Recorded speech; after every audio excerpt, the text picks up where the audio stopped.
You're watching Experience Comic Culture and Sales, streaming live daily to Facebook, YouTube, Twitch, and Twitter. Arnold Schwarzenegger was not meant to be the co-star of the 1985 Red Sonja movie. He signed up for just a glorified cameo as kind of a favor to producer Dino De Laurentiis, who he had a deal with and was good friends with. But much to his surprise, he ended up being on set for 4 weeks, which was about 3 weeks longer than he expected. And then later, he discovered, after watching a rough cut of the movie, that his role had been expanded to that of a co-star. Most of this was thanks to some kind of crafty angles and multiple cameras, so some of the footage got reused, stuff like that. Soon after, Schwarzenegger decided to end his 10-year contract with De Laurentiis. Now, if you remember the Red Sonja movie, it was kind of weird because Schwarzenegger wasn't playing Conan. And that was the original intent, is that he was going to reprise the role of Conan. But it turns out the film didn't have the rights to the name. Now, you know how fans are. Fans like to kind of fix things. So there is an unofficial explanation that is pretty well endorsed by most fans of the movie, that the name Kalidor, that Schwarzenegger's character, was actually an alias for Conan, being one of his traveling names, which traveling names are kind of a common thing in mythical, legendary fantasy stuff. You know, instead of, walking around saying my name is, well, for instance, in J.R.R. Tolkien's Lord of the Rings, when Gandalf traveled, he used the name Mithrandir. Aragorn, of course, went by Strider. So it was common for them to have other names while they were traveling. So most fans of the movie who wanted to be Conan just considered Kalidor his traveling name. Now, an interesting thing about it is Maria Hill, or not Maria Hill. What is her name? Basically, his wife, Shriver, Maria Shriver, saw the film and told Arnold that this film was probably going to be the death of his career. But it turned out that this was kind of one of the steps to the death of his marriage, as it's kind of well known that Schwarzenegger had an affair while on the movie with Brigitte Nielsen. So, yeah. By the way, today we're talking about Red Sonja all day, so stay tuned for the Dan Wickline Show.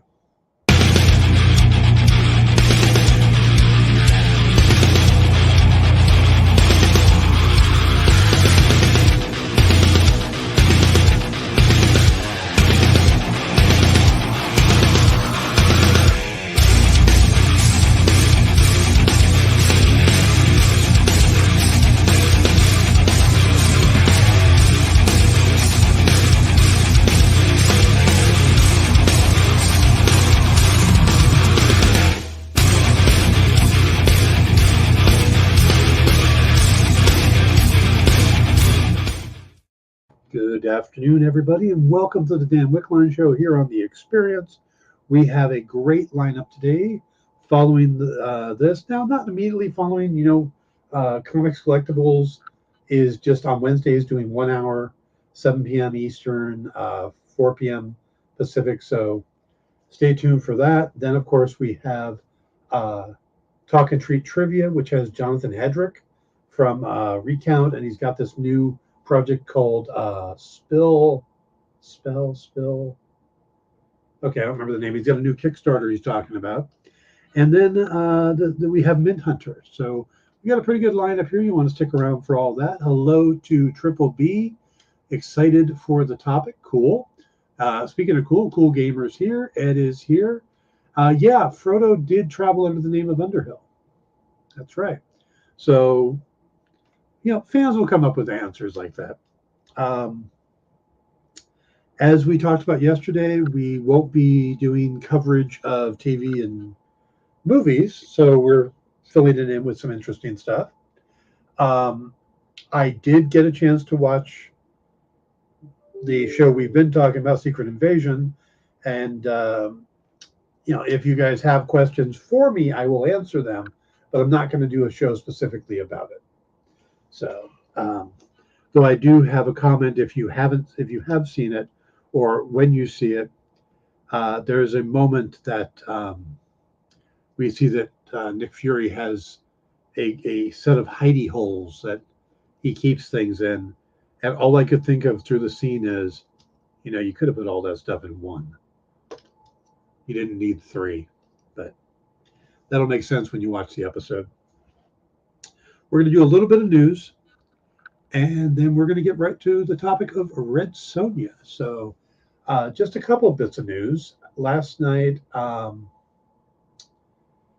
we've talked in the past about how they were going to release the behind the scenes video for Quantumania and didn't. And we were trying to figure out why. And it seemed pretty obvious it was because of the legal issues of Jonathan Majors. Well, last night or yesterday, they released it. So it is now out there. And Majors is still a part of the program. There's a couple interview parts with him. One where they talk about joining a franchise already in going, and he said the Ant-Man franchise within the MCU has a very clear ethos, has a very clear rhythm to it. I had the benefit of stepping into a song that was already playing. He also talked about the costume for Quantumania. He says, starting out, they brought the costume completely into the trailer, and I did take a moment. And I did take a moment. And then once I put it on, I went, this is it. There are very few moments in my life where you go, this is it. There's an energy with this suit. It literally makes you stand up straight. That's just how it's built. There's mysticism about it. It's iconic. So he does take the role pretty seriously. He, feels the weight of the role. So I haven't had a chance to sit down and watch it, but I will do so probably this evening.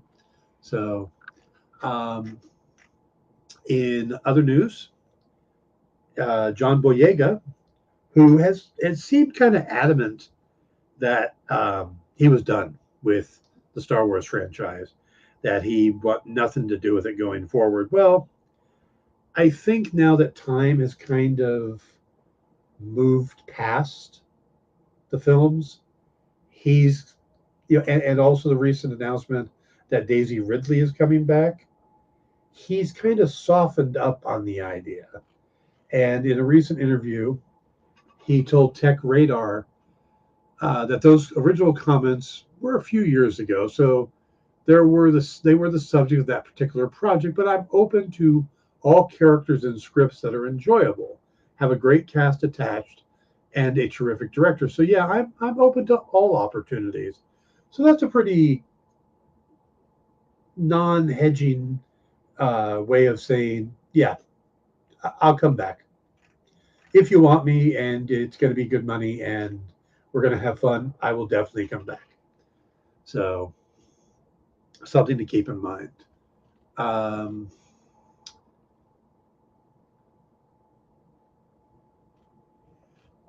Also, this is kind of interesting. We found out that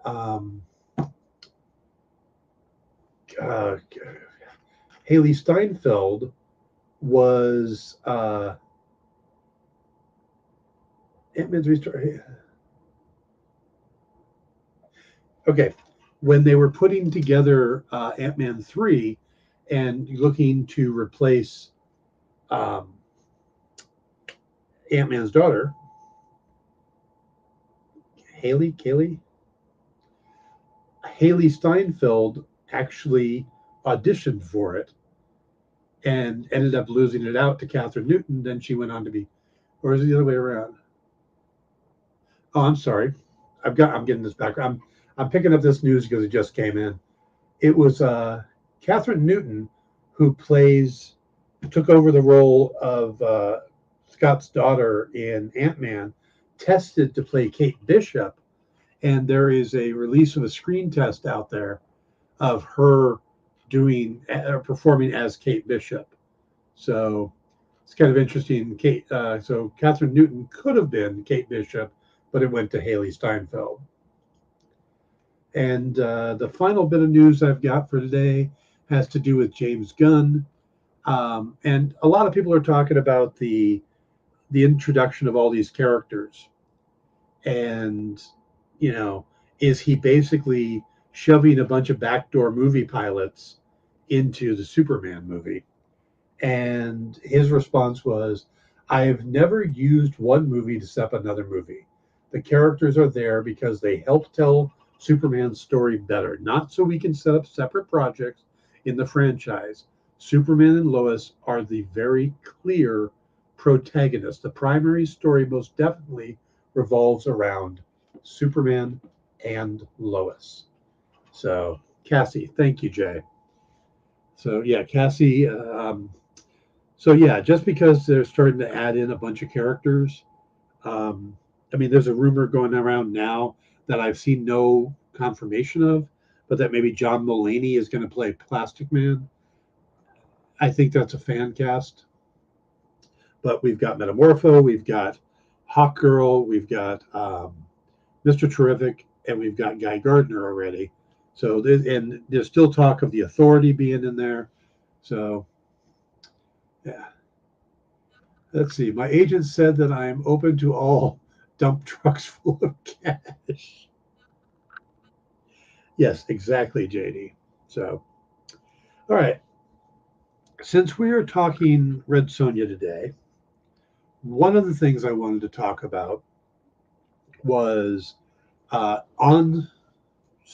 in stores today, and I am a big proponent of going to your comic stores and getting your books there.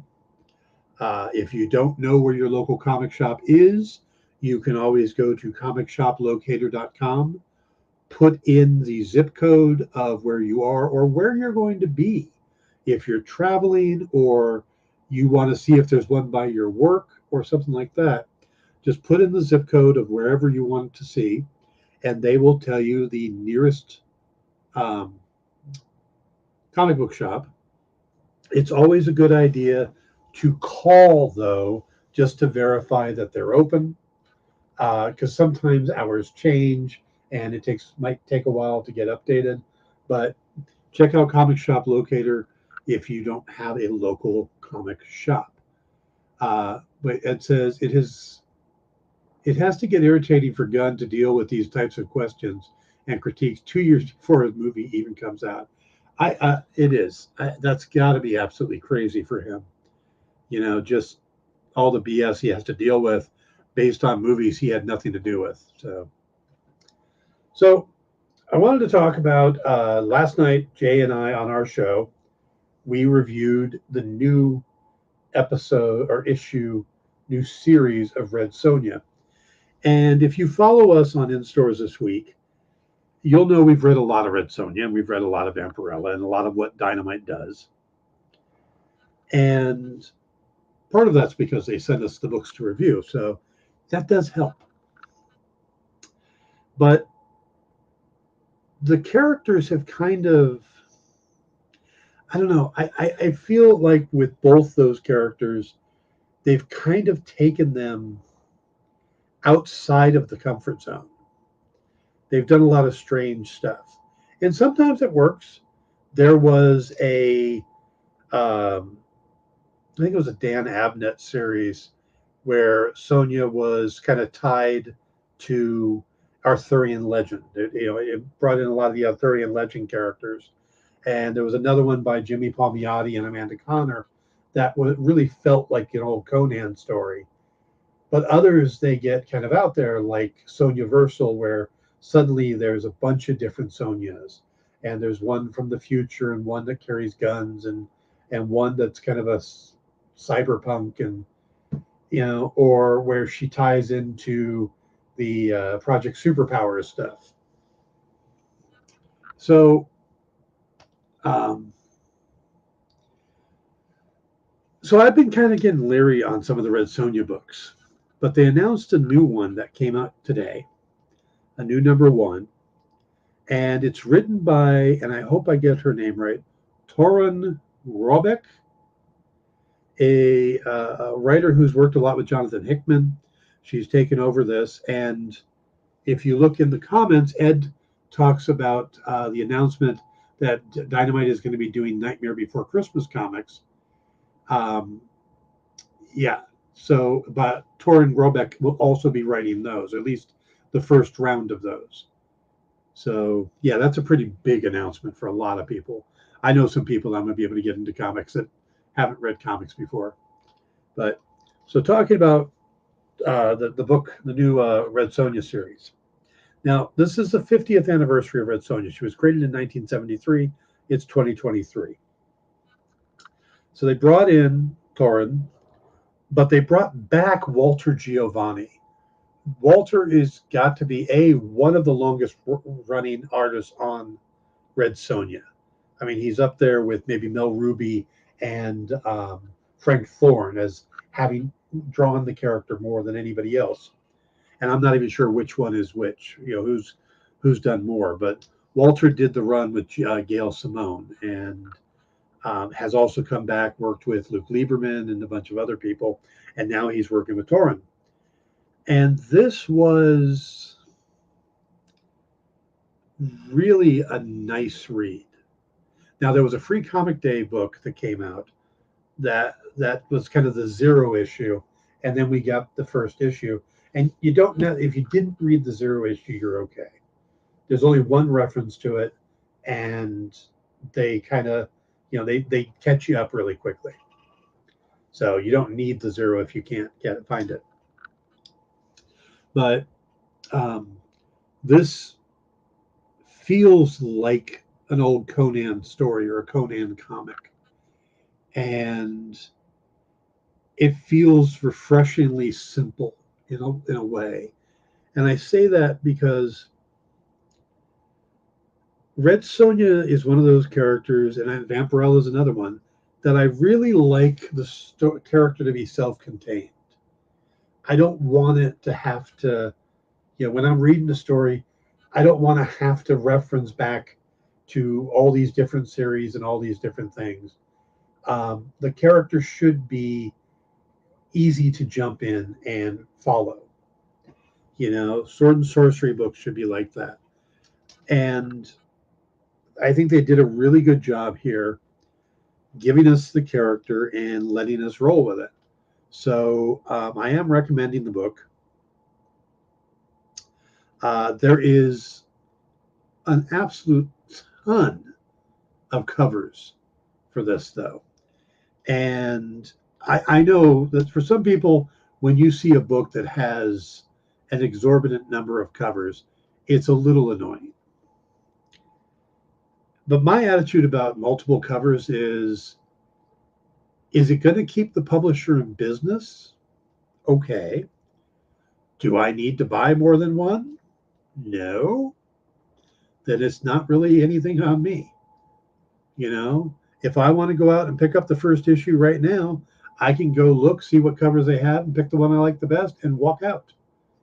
Now, if you are a cover collector, then you've got something new to go after. The main cover is a Shannon Mayer cover, which is nice. There's a really good Jim Chung cover. Alan Qua, Brian Hitch, Kevin Eastman, Mike Mignola, Linsner, Joseph Michael Linsner, Lucio Parrillo. Then there's a cosplay cover done by Joni Brosas. They even did a cover using the sideshow statue that is surprisingly good looking.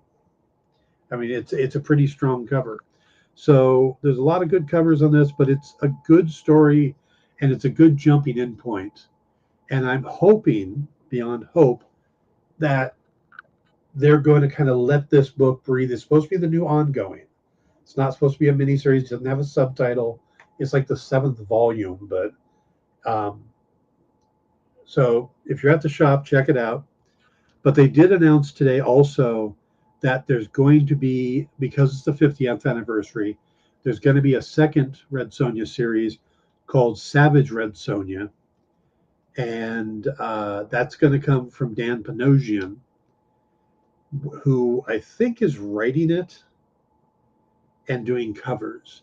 And that's kind of their thing right now, is that they're having him do that. They're having Sarah Frazetta write and do covers for a new Vampirella series. So they're getting the interior artists from somebody else. But when it's somebody who's an artist that wants to try writing, yeah. Does the news story start with her backstory again? No, this just kind of picks up in the middle of the story. But Sonja's backstory, which we're going to get into in a minute, is pretty light. So, yeah, but it's not an origin story. It's just we pick up with her being in trouble and trying to get out of an area, and it looks like where she's going may be worse. So, all right. We're going to take our first break, and when we come back, I will talk about the history of Red Sonja. So I'll be right back. Did you know that every experience show, including some exclusive content, streams on Twitch? Check it out, twitch.tv/the_EXP. Or just scan that QR code. To be continued. 3 little words that hold the secret to the next great story. 3 words that will thrill you, confound you, give life to new possibilities. Every variation of To Be Continued is a promise of adventure, a promise of excitement, a promise of unseen wonders and unexplored worlds, a promise that every issue you read makes you a part of a never-ending journey, and behind every page there will be an unopened door waiting for you. This story to be continued at your local comic book shop. Visit comicshoplocator.com today. Comic Collectibles is a pretty straightforward show. You got Rex here, he sells the comics, and you got Rockin' Robbie, he knows about the comics. And finally, John, well, no one really knows what John does. I mean, don't get me wrong, he's a great guy, but he just keeps showing up. Come to think of it, I don't even really know how he gets in here. Anyway, awesome comics, rare books, rarer signatures, slabbed books, and amazing cover sketches by Ken Hazer and others. Simple formula, you want the comics, you buy the comics. To sum up, Rex sells the comics, Robbie knows the comics, and John, who might possibly be a ghost. I mean, seriously, has anyone ever seen him show up or leave? Comic Collectibles with Rex and John, Mondays from 6 to 8 Eastern on The Experience. Comic Culture and Sales.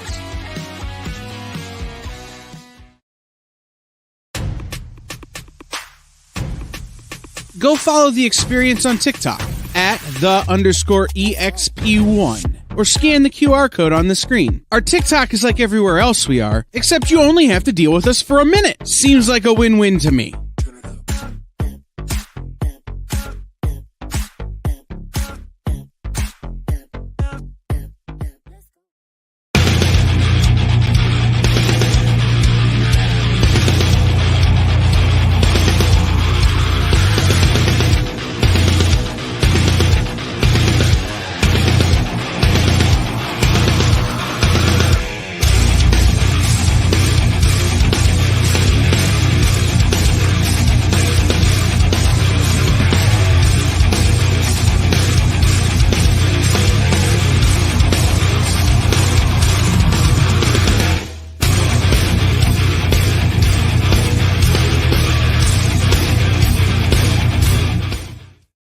Everybody, welcome back to the Dan Wickline Show here on The Experience. Please hit the like and subscribe buttons if you can. All right. The first thing that we should probably clear up when it comes to Red Sonja is that the character that we've known for the last 30 years is not quite the one from the Conan stories. Now, in 1934, Robert E. Howard published a Conan short story called The Shadow of the Vulture. In it, we were introduced to the character of Red Sonja of Rogatino. Now, the first thing to note is that in this case, Sonja was spelled with a Y, not a J. Now, the character is a gunslinging warrior woman of Russian descent with a grudge against the Ottoman Sultan. She does have the red hair and the fiery temper that we expect, but this character has a sibling who is a Ruthenian harem girl named Roxlana, who ends up getting married to the same Sultan of Ottoman, or the Ottoman Sultan that Sonja has a problem with. Now, there is no direct story connection between Red Sonja with a Y and Red Sonja with the J. The Red Sonja with the J was created in 1973 by Roy Thomas and, Barry Windsor Smith. He just went by Barry Smith back then. And the biggest difference between the two characters is when they take place. Because the Red Sonja with the J takes place during the Hyborian Age, or the Age of Conan, where the one that was introduced in Shadow of the Vulture is actually much later.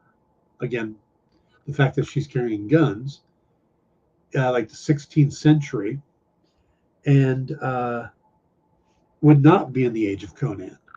So Thomas and Smith basically kind of created their own character, but just loosely based it on the name Red Sonja, and the long red hair and fiery temper. Everything else went out the window. Now, she originally appeared in Conan the Barbarian number 23 with a new origin story, and like I said, set in the Hyborian Age instead of the 16th century. This move allowed Sonja to interact with Conan, which of course she wouldn't be able to in the 16th century. Now, her origin has her living with her family in a humble house in Western Hyrcanian, the Western Hyrcanian steppes. And at the age of 21, a group of mercenaries killed her family and burnt down the house. She attempts to defend herself, but can't lift her brother's broadsword. And this is where it kind of gets problematic. The character is raped by the leader of the group. Afterwards, she cries out for revenge and is answered by the red goddess Skathak, who grants her incredible fighting skills on the condition that she never lie with a man unless he defeats her in fair combat. Yeah, there are some very questionable decisions in the early days of comics. Some of the things that they did with female characters were not very enlightened. Now, hey Kenneth. Now, Marvel would use the character kind of sporadically until 1995, when they published the last Red Sonja story called Red Sonja Scavenger Hunt, #1 by Glenn Herdling and Ken Lasher. The interesting thing is, though, they at one point tried to bring her into the modern day, but not really as her, but basically they made Mary Jane Watson into Red Sonja. So the idea of turning Mary Jane Watson into a hero is a lot older than people think with just the Jackpot character. After Marvel gave up the license or lost the license, the character would kind of bounce around a bit. there were these two small publishers. One was Blackthorn, and they published a book called Red Sonja 3D that was written by David Cody Weiss, Bobby J.G. Weiss, and art by a young Aaron Lopresti. And then it would move over to, I don't remember the name of the company. I forgot to write that down. But it was begin with a C. Anyway, Red Sonja, Death and Scarlet, and they brought Roy Thomas back to write it, and they got Steve Littell to draw it, and they published it in 1999. So she stopped at Marvel in 95, had a book in 98, a book in 99, and then disappeared. And it wasn't until 2005 that she would find her new home at Dynamite Entertainment. And this came with the publication of Red Sonja versus Thusla Doom. Now, this was done by Luke Lieberman, Peter David, and Will Conrad. Now, one of the things that not a lot of people know is when you see Luke Lieberman on a book, Luke owns Red Sonja, or through Red Sonja LLC, but Luke owns Red Sonja LLC. So he's the main decision maker when it comes to Red Sonja. And he's the one that brought the book over to Dynamite. Now, once it got to Dynamite, the character had been published consistently for 18 years now, with just a huge array of different artists and writers working on the She-Devil with the Sword. This includes Mike Carey, Mike Avon-Oeming, Mel Ruby, Christos Gage, Dan Brereton, Adriano Batista, Steven Sadowski, John Layman, Jimmy Palmiotti, Justin Gray, Liam Sharp, Ron Mars, Pablo Marcos, Frank Cho, Doug Murray, Rick Remender, Gail Simone, Walter Giovanni, Jim Zub, Dan Panosian, Nancy A. Collins, Sergio Davila, Bill Willingham, Cullen Bunn, Amy Chu, Carlos Gomez, Maria Sanapo, Mark Russell, Drew Moss, Dan Abnett, Pasquale Colano, Amanda Connor, Moritat, and of course now Torin Grunbeck. There were more people, by the way. I just got tired of listing them out. Now, the way the character was created ended up kind of leading to some legal issues. In 2006, Red Sonja LLC, who, like I said, holds the right to the character created by Roy Thomas in 1973, filed suit against Paradox Entertainment, who claimed the ownership of Red Sonja with a Y as part of the fact they owned the Robert E. Howard Library.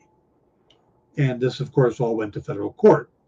Now, there were 4 counts that they were suing on: claims of copyright infringement, trademark infringement, trademark dilution, and unfair competition. And this would go on for a while. It wasn't until January of 2008 that they actually got things rolling. And on the second day of hearings, the court case came to an end. They had reached a settlement. And it's a very amicable settlement. So what happens is Red Sonja LLC pays Paradox $1 for the rights to Howard's Red Sonja with a Y and permission to continue telling stories set in Conan's Hyborian age. Hang on a sec. Okay, so got a little thrown off there. Now, in return, Paradox pays Red Sonja LLC $1 for exclusive print rights to The Shadow of the Vulture, now that they own Red Sonja. So basically, they said, "Look, we're going to keep doing the the Howard Library, and we're going to put out this story, and you can have Red Sonja." So Red Sonja now is completely separate from the Robert E. Howard Library. which I thought was kind of interesting. Now, outside of comics, there were a series of Red Sonja novels printed in the 80s, written by either David C. Smith or Richard L. Tierney, and they had covers by Boris Vallejo. The 6 novels were The Ring of Ikrabu, Demon Knight, When Hell Laughs, Endathor's Daughter, Against the Prince of Hell, and Star of Doom. The character also appeared on a television series in 1997 to 98 in the Conan the Adventurer series and was played by Angelica Bridges. She, of course, was played in 1985 on the big screen by Brigitte Nielsen. And then ever since, there has been just a ton of attempts to bring the character back to live action. Various actresses have been attached. There was a TV series for a while that was going to star Sable.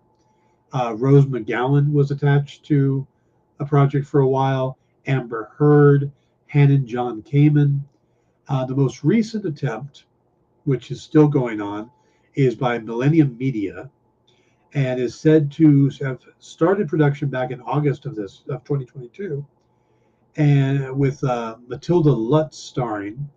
And word is that they actually have a trailer to show, and it's going to be shown at the San Diego Comic-Con this Friday during a Red Sonja panel. So if you are at San Diego Comic-Con, check it out.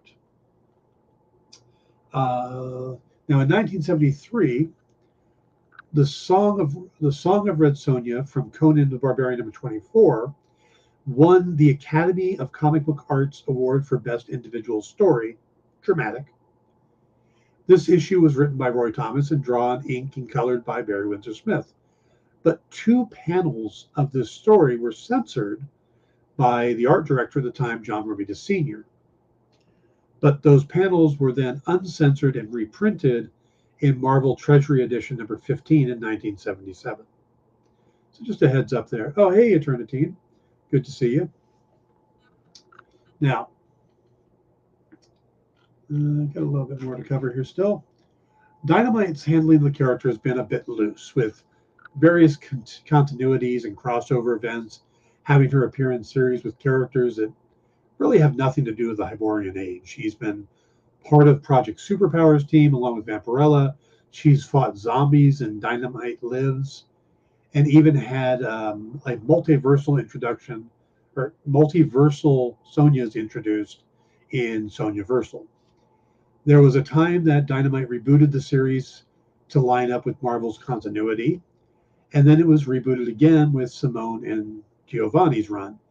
Now, the new origin, as Simone did, removed both the rape and the supernatural elements of her story.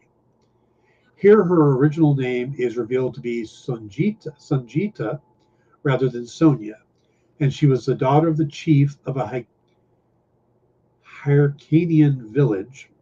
The village was attacked by vicious raiders, and Sunjita's family and the rest of the villagers were slaughtered, leaving Sunjita as the lone survivor. She escaped into the wild and relied on her own hunting skills to track down and kill the raiders one by one. She was then captured by slavers and forced to fight for her life in an arena for 3 years, through which she gained her unrivaled fighting skills and became known by her arena name, Red Sonja.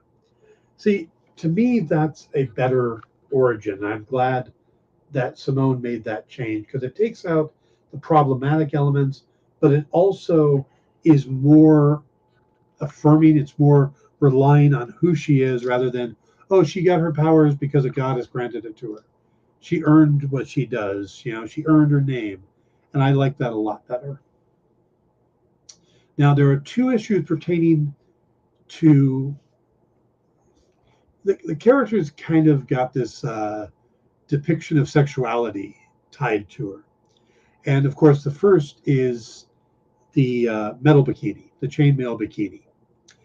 Now, the character was not wearing the outfit when she first appeared in the early Conan stories. Windsor Smith actually drew her in a long-sleeved male shirt and a pair of short red silk pants. So she was protected from the waist up, I guess. So where did the bikini come from? Well, this actually is interesting.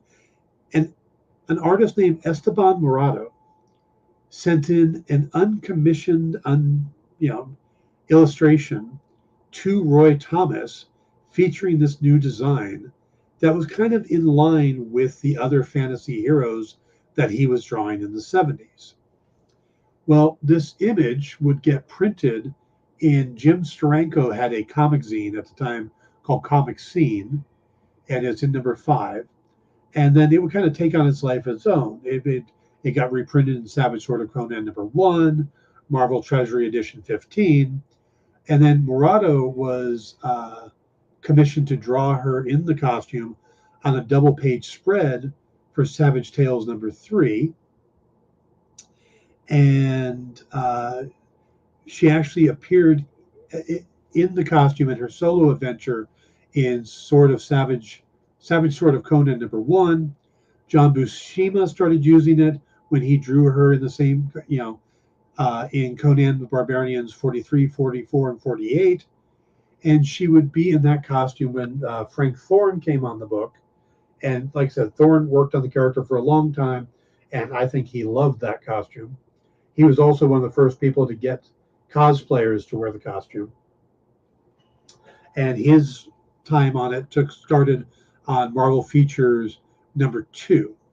And while the armor gets some backlash, there was a time in 2015 that Dynamite hired Nicola Scott to redesign Red Sonja, Vampirella, and Deja Thors, because all of them get kind of called out for their costume designs. And all of these are characters that came to Dynamite, not Dynamite's creations. Well, they did this all at the same time, and it just didn't catch on. So eventually they returned the characters to their classic looks. Now, the other depiction of sexuality, which is kind of interesting, is that, and it makes sense for the time, the character has been portrayed as being bisexual. This was originally indicated and hinted at in Gail Simone's run in 2016, but it was actually shown to have Sonja having slept with a woman in 2020 in the series Red Sonja Price of Blood by Lieberman and Giovanni. Now, this edition of the character, though, has been kind of really well received by fans. So, all right, that's kind of the history of Red Sonja. I didn't really get much into her story because it kind of goes all over the place. They don't necessarily match.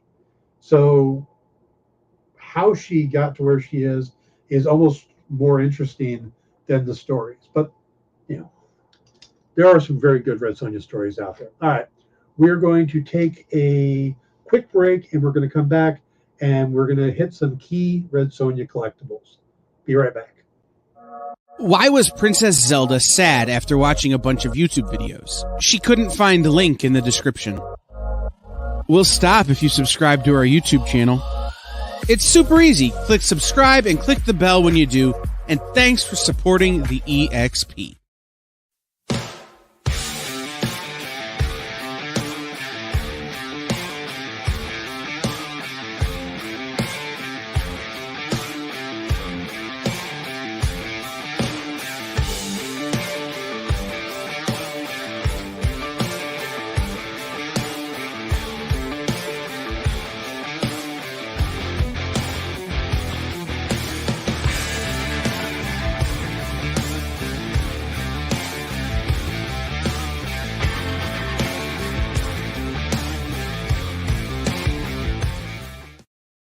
Imagine being at a convention and going to an interview panel that's just for you. No bustling crowds, no hours-long lines, just you, the moderator, and your favorite comic book creators. Well, this is pretty much that. Miss Jen sits down every week with 2 comic book creators for a live stream interview about their latest work, and you can ask them whatever you want. It's Talking Shop, Mondays at 5 Eastern on The Experience, Comic Culture and Sales. What if Hans Gruber from Die Hard had to battle the Joker from Batman the Animated Series in a dance battle? Or who would win in a race between Baby from Baby Driver and Snidely Whiplash? If Austin Powers and Shrek found themselves in a hot dog eating contest, who would emerge victorious? These are the questions we talk about on Nerd Killer Warfare. Debate the most absurd questions you've ever heard in popular culture. Register now by scanning the QR code or visiting bit.ly/EXP casting.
Hey everybody, welcome back to the Dan Wickline Show. We have been talking about Red Sonja. It's her 50th anniversary. There's a new series out. There's another new series coming out in November. There's a movie in the works. So this is really a good time for Red Sonja. But tonight, right now, we're going to go with some Red Sonja key issues. And some of these are pretty inexpensive, so it's pretty interesting. All right, of course, her first appearance, Conan the Barbarian, number 23, from 1973. This goes, high end is $345, median is $90, low end is $30.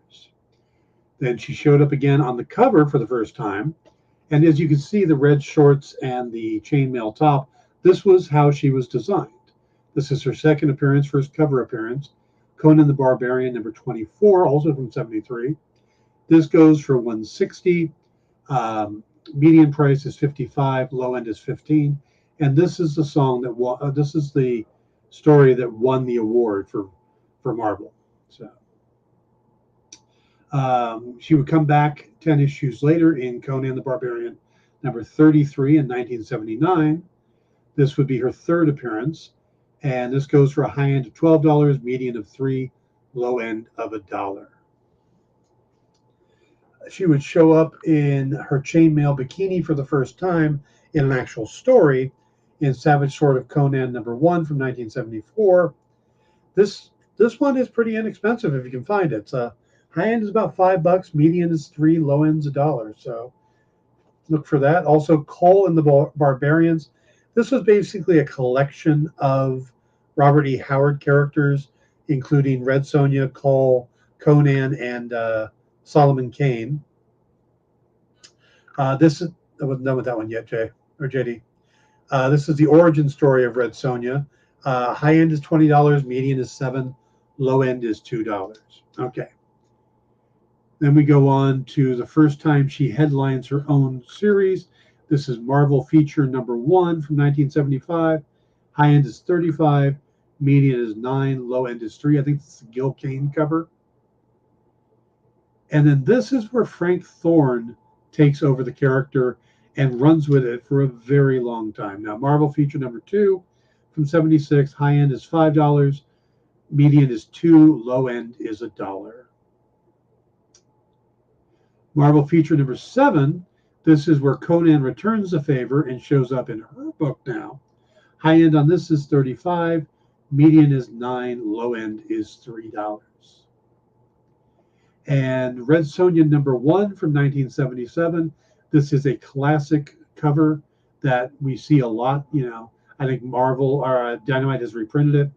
This is her first actual solo series, not just a headline. $30 on the high end, $9 on the median, $3 on the low end. This is the interesting one. This is where they tried to bring her into the modern day.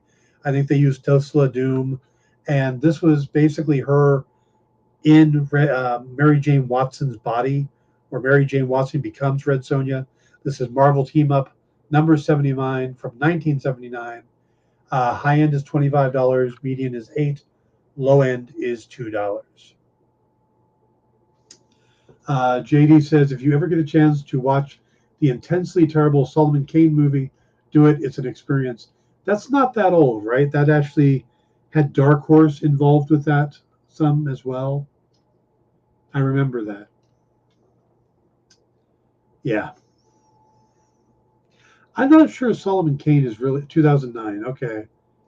It's 2009 is not that long ago in my mind. Not that long ago as any time before the year 2001. So, Solomon Kane, of all the characters Howard came up with, seems very limited. Cole, Conan, Red Sonja, these are characters you could do something with. The Solomon Kane seems very limited. Kind of a Puritan John Wick. Did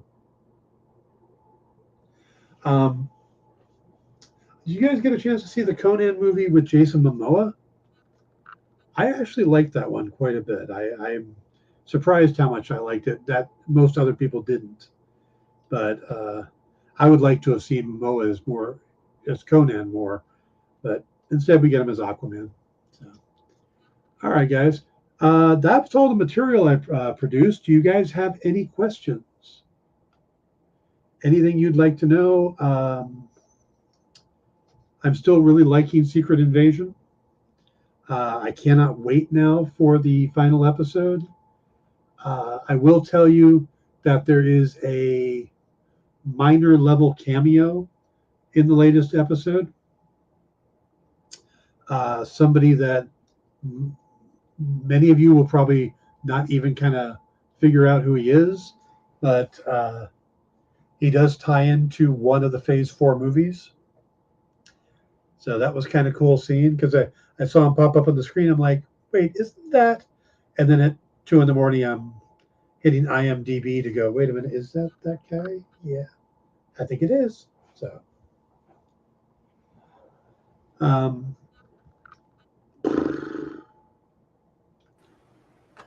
actually have a question. Yes, sir. This picture is on my board, and I don't know why.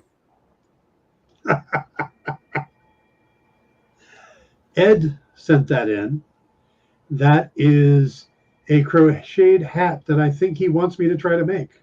Oh, okay. Yeah, a crochet beholder. Yes. Interesting. Crocheted beholder.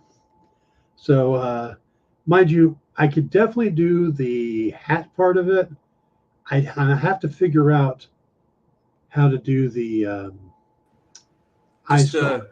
just get some what do you call them? Googly eyes from Michaels and stick them in. Oh yeah, I could get some googly eye things and put them on little styrofoam balls and get different size styrofoam balls. But the tubes to make the eye stalks, I have to stuff them. It can be done, but okay. Ed's saying he's trying to find the pattern. That would make it a lot easier. So Ed's been pushing for me to do an entire crocheting episode. I think we should do a whole show. We should just be Dan's crocheting corner. Friday night, just to show how incredibly nerdy or how just down the road I've gone. Friday night, my nephew and niece are coming up with their son, and we're doing a painting and crocheting night.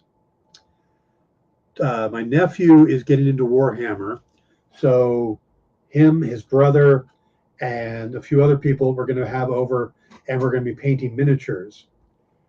But his wife wants to learn to crochet, so myself and Lisa are going to teach her and get her started on making a scarf, and maybe somebody else too who also wants to learn.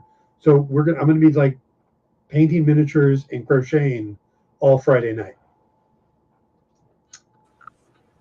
I feel like that's a good business idea because, like, instead of like the clay places where you go and make a pot, they go teach you how to crochet. You leave a little stuffed animal. There you go. Half drunk from the wine. Actually, I've got a bunch of bottles of open bottles of tequila and just bought a big thing of orange juice. So you're set for the apocalypse. Yep, it'll be all good. So, all right, guys, let's go ahead and wrap it up there. I would totally watch that show. I know you would, Ed. One of the things I'm considering for filling in until the strike's over is I have this box that I got for Christmas that is how to make these little crocheted superhero characters, and it includes the yarn to make a Spider-Man. But it's really, really tiny yarn. And it comes with its own little teeny tiny hook, which is like a portion of my finger. So if I'm really desperate for content, that may happen. That might be the show where I just point the camera down and talk while I'm trying to figure out how to crochet a little tiny Spider-Man. So can you imagine getting a D&D game together where everyone wears a different monster character crocheted hat? I like it. I like it. All right, guys, we're going to wrap it up there. Remember, the Comic Collectibles will be starting at 4 p.m. Pacific, 7 p.m. Eastern, followed by Talk and Treat Trivia with Jonathan Hedrick as the guest and Mint Hunter. So come back for all of that, and I will see you guys tomorrow, where I'm not sure what we're doing yet, but it might be a look into the character of Abigail Brandt. See you tomorrow. Do you remember what it was like when you were a little kid and you got a letter in the mail? Now imagine that letter was filled with information about your favorite shows, pop culture questions, links to things you're going to want to see later, and even sneak peeks at upcoming programming here on The Experience. That's what the EXP mailing list is. Every week, we send you sneak peeks, information, and all of the relevant links for all of the shows you want to see. Sign up now on our website or scan the QR code that's on your screen right now.